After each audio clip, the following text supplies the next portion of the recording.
let's just get into it. Yo. I wanted to talk about veganism today. Veganism.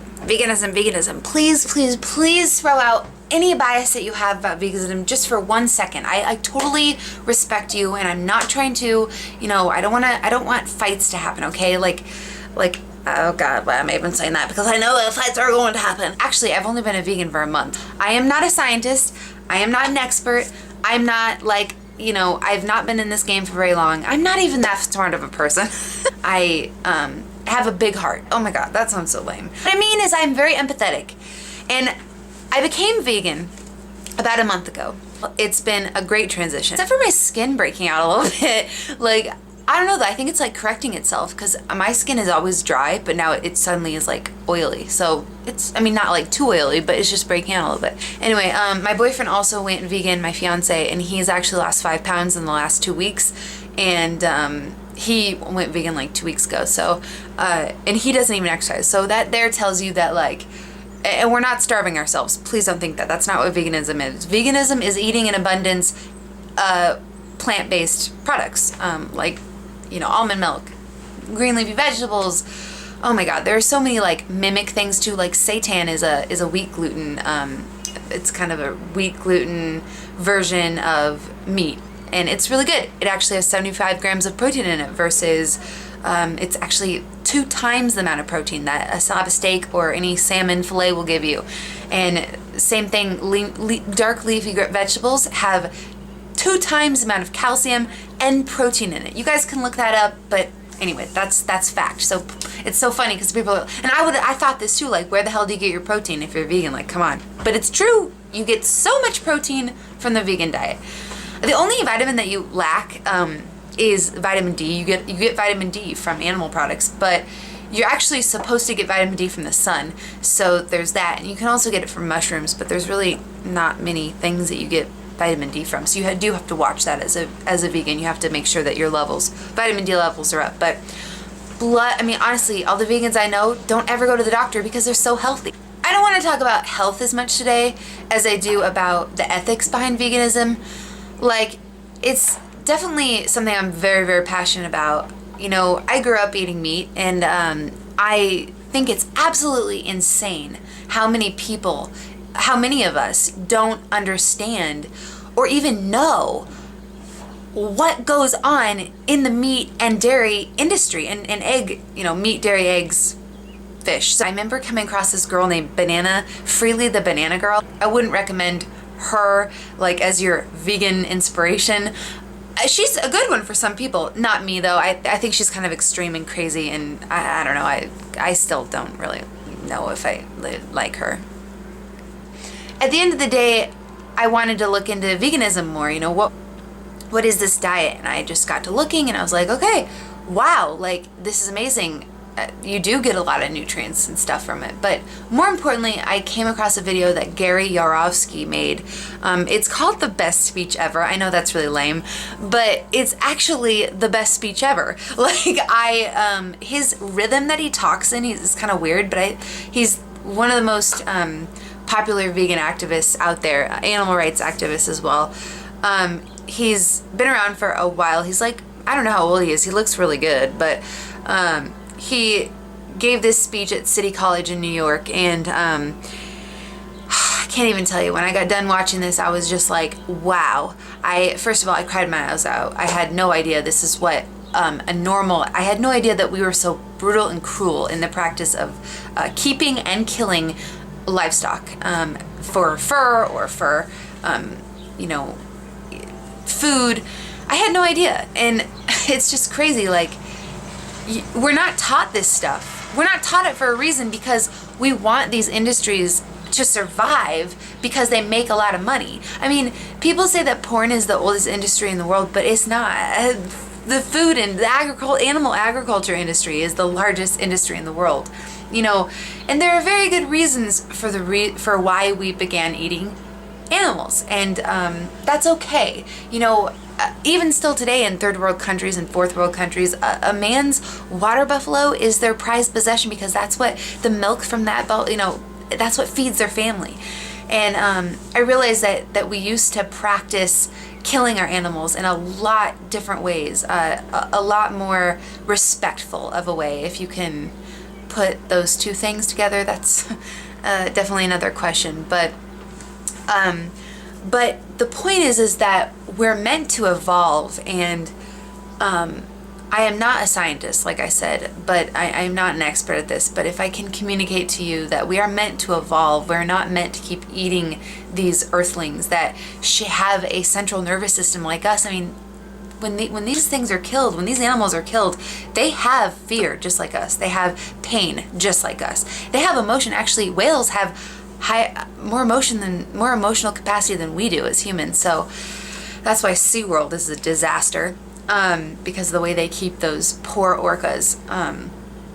But so yeah, it's just hilarious that, you know, they've branded these industries so well, you know, like Got Milk, like we need milk for calcium, we need our eggs, we need, No. Actually, we really actually don't. Our body is so much better off without dairy. I knew the dairy industry was terrible, but if you're gonna cut anything out of your diet, definitely make it be dairy. A mother cow gives birth to a baby calf, right? To prevent that calf from suckling its mother when it raises its head, from nursing, so we can get their intended milk, they'll pierce the calf's nose right here, and there'll be a metal board that hangs down in front of their mouth so they cannot physically suckle on the mom. It like is so painful to talk about. Like I honestly can't even, like what goes through my body when I think of this is just horror. Like that is motherhood denied at its finest. That is abuse at its finest. That is sick. And these baby calves are then shipped off to the slaughterhouse to be turned into veal. I mean, I can't even tell you how sick that is. And then so the mother calf that now has all this milk that it's produced from obviously making a baby, is hooked up to a machine all day, all night in a little, very tiny cell next to hundreds of other animals. I mean, cows, right? And these machines are so gross. I mean, so much infection happens from their udders being hooked up to these machines all day and night. They don't get cleaned enough, and it's just sick. It's not supposed to happen, right? So naturally, it's not supposed to happen. And these calves get raped over and over again. Some man or woman physically injects their hand into their vagina and rapes them, drops the cow semen off into them, and they get pregnant again, have a baby. The baby is stopped physically from suckling when it really wants the milk to survive, that's thirsty for the milk, and it gets shipped off to another slaughterhouse to be veal. When these female cows can no longer produce babies and produce milk for our greedy asses, they are killed. It's absolutely sick. It's horrifying that we just do this like it's no big thing. Like this is just like supposed to happen. It literally makes me cry. And anyone that doesn't have, you know, a chip of sensitivity for that is missing a sensitivity chip. You are missing. Your heart is gone. And you know, that's just the truth. And if you can't see that, then again, you are in the animal agriculture business, you're trying to protect your business, you're in denial, or whatever. But or you're an asshole. We're all assholes, really. I mean, we are. But so there's a fact for you that I just wanted to point out because it's absolutely horrible and it makes me cry every day. Secondly, you know, on my Facebook, I share a lot of facts. Like I'll write statuses of my feelings, and they're powerful. They're very energetic. They're very negative, and they're very emotional about. They're just passionate about my feelings on animal cruelty. And a lot of people will write like, please stop yelling at me. I don't really care what you think. Like, you know, you're not going to get through to anyone anyway by these statuses. And I'm just thinking, first of all, I'm not like an asshole. Like I'm emotional, and I'll ask questions like, why do we do this? Why do you do this? Like, I don't know, just to poke people's buttons, right? But it's like, first of all, I don't care to be nice about a topic that isn't nice. This is a sad, sad topic. Billions and billions of animals die every day across the world to feed billions and billions and billions of people, and it's only going to get worse as the population grows. I mean, it is literally the biggest genocide since the dawn of time. You know what? Humans will never treat themselves the right way, the way that humans deserve to be treated, so long that we are murdering and torturing and doing vivisection, which is horrible. Look it up. To animals. If I could just tell you to go watch Gary Yourofsky's The Best Speech Ever, please do that. Just find it on YouTube. It's the updated one. It'll say updated in parentheses. Also, check out the documentary Earthlings. Get ready for that one. It's dark and it's the truth. It's not like some ridiculous dramatic person putting it out there to like shame the world. Like it is to shame the world, but like it's not some crazy person. This is fact. This happens all the time. There is no humane slaughterhouse out there, okay? They have to do it in very disgusting ways and sad ways because they feel like they have to feed people, because people feel like they have to eat meat and dairy, and it's not true. Secondly is like, so what I want to talk about was with my Facebook status is like, I'm obviously like pissing a lot of people off, but it's like, you know, I realize that being positive impacts people. But like I found out through a lady that I didn't like, Freely the Banana Girl, like that wasn't positive, that was negative. But yet it got me, it sucked me in, you know? So I disagree with that. And, you know, secondly, like, it's funny though, like, you know, we know that there are children in China that are pretty much getting paid 1 cent an hour to make clothes, right? Or make products that we find here in the US that says made in China. But that doesn't really stop anyone from buying made in China. At least not enough people. There might be a few angels out there that actually don't buy those kind of products because they know the horror over there. They know how those people are treated.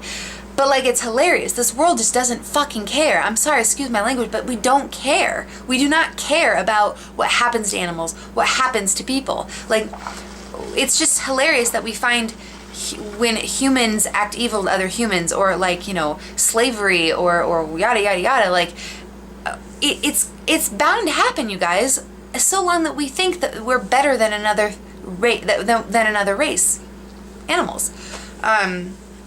It's ridiculous, you know? It's hilarious that we own dogs and puppies. We would never kill a dog, right? In America, they will in Korea, but we would never kill a dog. But yet, we don't care when a pig's slaughtered. Why? Why? Or a cow, you know? Anything. It's sad. It's so sad. Definitely watch Earthlings. So, I just wanted to bring that point, like, I don't think there's a wrong way to communicate. Either way, you're gonna get people, right? They might disagree with you, but you're gonna get them. And a smart person will continue to be educated about, you know, about what they hear, what they find, what they come across. Thanks for watching. I love you so much. Yeah, comment. Let me know. Are you vegan? Are you not? What are your concerns? You can let me know. I mean, again, I'm not an expert, but I have been doing this for about a month, and I feel really, really great. So, yeah, that's about it. Love you. Bye.